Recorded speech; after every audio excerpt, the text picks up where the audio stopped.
Hi guys, today we will talk about how to fix Twitter cannot retrieve on settings. So we'll click here on settings, then we come here to settings window and we will go down.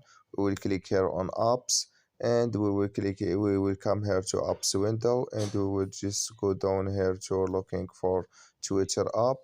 So we will go to find Twitter. We'll just go down here and we will click here on Twitter, then we come here to Twitter app here or Twitter window here. We click here on for stop. Then we will click here on OK. And we will click here on storage. Then we come here to storage window. And we will click here on clear cache. Then we will click here on clear data. And you will just turn off your phone and turn on it. And it's going to work with you. So thank you for your watching. Don't forget to support us by liking, subscribe, and see you in next video.